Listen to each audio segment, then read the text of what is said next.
Rob and Corey, congratulations on third place on The Amazing Race. How does third place feel? It's not first, but not too bad.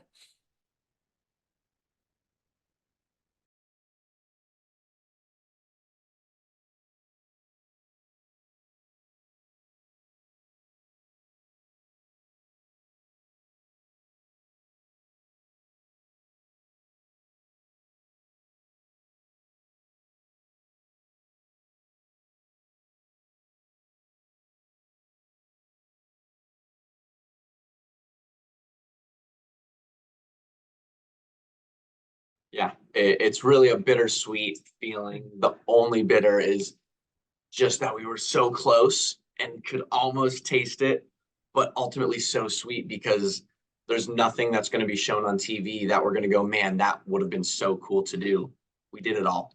We ran the full race. We gave it everything we had, and it was a dream. It really was. Yeah, for sure. Do you know how far behind you were in the end? I don't know exactly how far we were. I know that we were definitely pretty quick with the tasks, and we got lost for probably, I don't know, 30 minutes, 40, something like that. We got lost two times. So I think two 15, 20 minute uh, detours, amazing race, pun intended, led us astray a little bit there. But So what were the two times?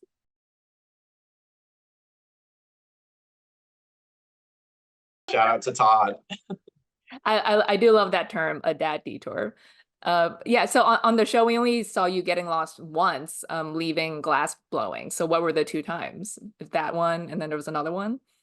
Yeah, so we got lost on the way to the memory challenge and then arrived behind the other teams. And then by the time we had left already in last place, we got lost once more on the way to the finish line, which disappointing, but I don't think that one hurt us quite as much. So so what happened with the directions there? Because you said on the show we saw you said you weren't seeing anything that you had written down. Yeah, both of the times that we had stopped for directions, the people that we got directions from were in a rush and kind of going, hurry, hurry, hurry, my Uber's here. I gotta go, I gotta go. So it was a little incomplete. And I went, I got it, I got it. So I think I either missed step or flipped one of the orders and so didn't see the street name that I was actually looking for, and just ended up driving a bit too far, finding out we were like in a different town, and so had to stop once more, course correct. Yeah. Mhm. Well, Rob, you were driving, so how were you feeling? Because it was also dark at that point.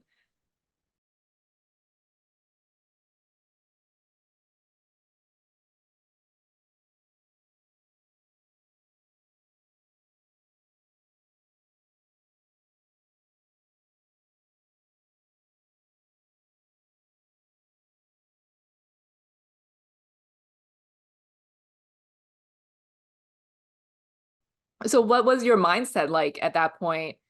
Because you had left uh grunge in second place, and then you didn't know where the other two teams were, how they were doing at grab, but you knew at that point you were in second, but now you were getting lost.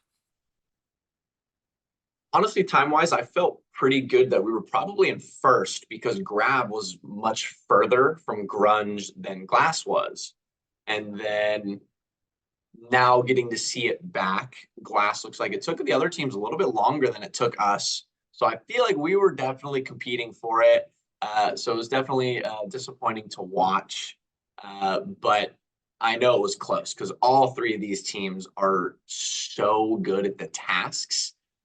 But ultimately, it is the amazing race. You got to get point A to point B. It's not the amazing game show where you just do tasks and see how well you do them.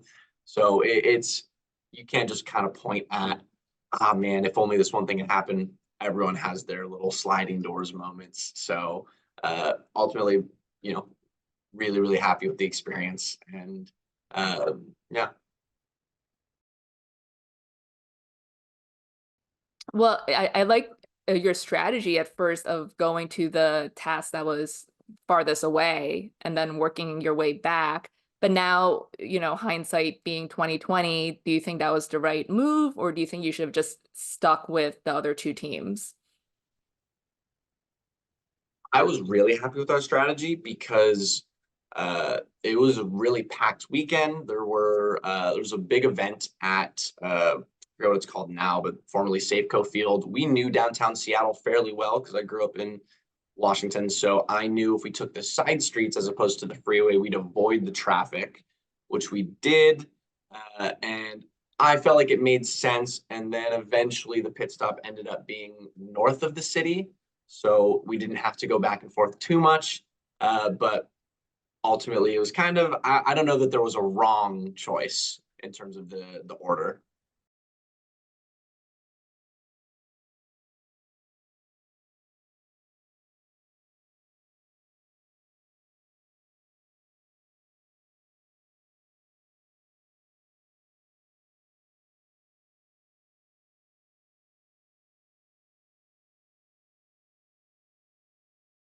Mhm. Exactly. We just had to get back into downtown Seattle, and we knew there'd be signs for that. And then once we got into downtown Seattle, the map would guide us around to the other two. Right. And you were all at Grunge at the same time for the Yep. most part anyway.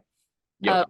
Rob, you took, I think, 8 turns at the trapeze. So how difficult was that? How tired were you after?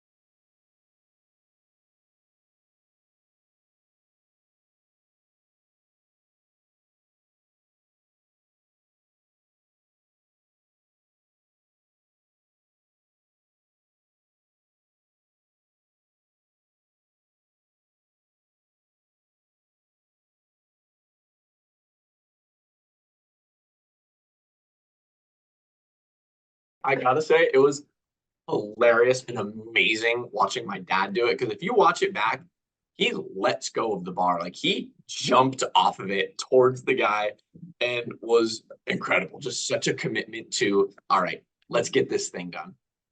Yeah, I think you could see the difference because you did jump off, and I think a lot of the other teams were just reaching out to the other trapeze artist.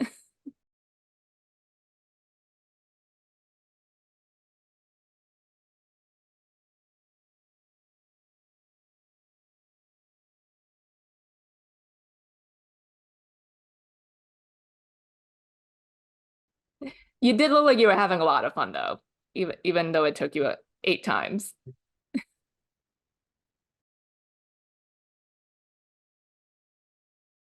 I feel like you guys communicating in American Sign Language was a real big advantage for you on the entire race because other teams, mostly could not hear you and didn't know what you were saying to each other. And we kind of saw that at Grunge when you figured out the chords and you had to turn the amp cover upside down and you didn't want Greg and John to hear. So were there any other examples of that during the race that we didn't see where your ASL came in handy like that and you guys could talk in secret, so to speak?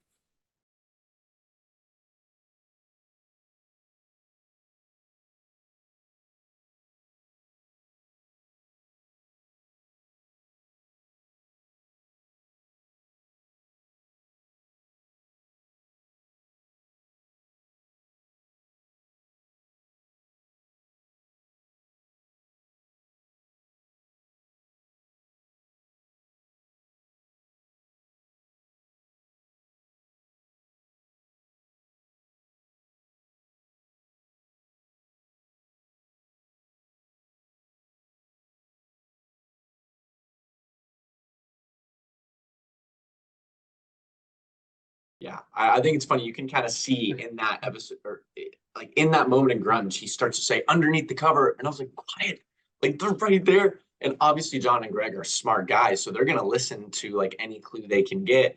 Um, and it's funny to try and have that sort of control in the moment because there's so much on the line, so much going on that like you just want to communicate as quick as possible and get it over with. I'm trying to think if there are any other instances in the race where that happened, but honestly, it was just really like any time that my dad and I were communicating in general just was in sign language. And so that I think was just a perpetual benefit throughout the show that whenever we wanted to talk strategy, we could and not have to worry about our surroundings. You know, we could be on the plane talking about it. We would rehearse for the memory challenge at the end. Every single plane ride, we would recite to each other the full race, every roadblock, every detour, every greeter at the pit stop, start to finish, and tried to time it and do it as quick as possible. And I think we got down to where we would like recite it to each other in 7 or 8 minutes. Mhm. So it was nice not having to be secretive about our strategy and Yeah. our practice. Mhm.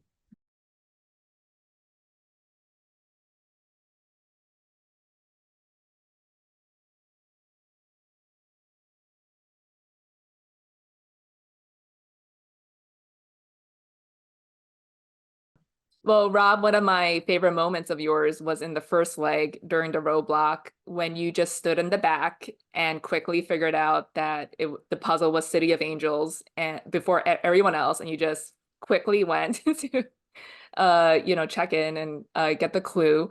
What was that moment like? Just, you got it and you were able to pass all these people who were still struggling to figure it out.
It was so funny watching it. It was electric. Seeing my dad come out second, that was such a good feeling and established a real sense of confidence for the rest of the race. And I'm sure the viewers felt it as well. But anytime my dad was doing a task, I felt good. I knew he was going to get out of there real quick. And it was, very early on that I wanted people to see like just how good of a racer my dad is. Yeah, you guys were always very confident and well-rounded, and you got through the tasks. And like when you figured out how to do kick, you just switched to order eventually. That one was awesome. And it's so funny because looking back, I think we made the wrong choice of detour. Like the mustard tasting, I think would have been pretty easy for us because, well, one, my dad loves mustard. Two, I speak a little German. So watching it was the first time I saw what the real task was. And I go, wait, they're all just the German descriptions of the flavor. This would have been so easy. But there was no greater feeling than getting an exact 66 on that just for kicks. That was so fun. I think one of the highlights of my life, Yeah. honestly.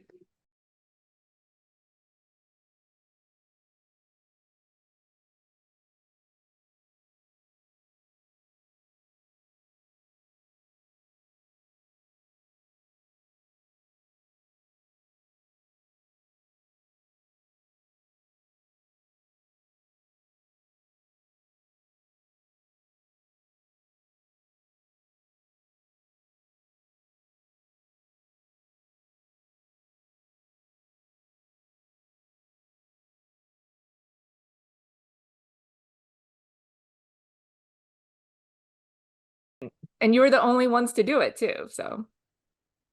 Mhm. Yeah, felt pretty cool.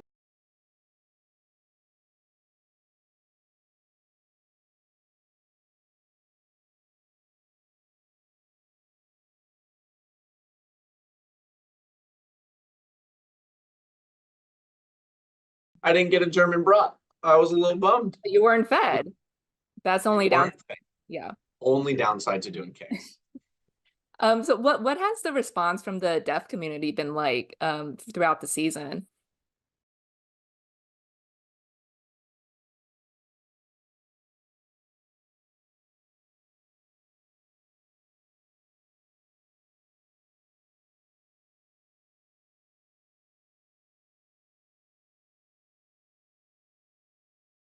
Yeah, we've gotten such a great reception from the deaf community. They've loved it, and seeing all the support online and how many people are telling us or like reaching out saying, "Hey, I'm a coda," or "Hey, I'm deaf," and I love that you guys are doing this. I love the relationship you have. Uh, it's really heartwarming because that was really our goal, was just to show the power of sign language and our relationship. So the fact that we got to do that on such a big stage, I really just wanted other people to feel represented, and I wanted to make sure that we did them justice, and I hope that we did. Mhm. Yeah, for sure. And I assume you guys would do it again because I feel like a lot of fans want to see you back, All Stars, unfinished business.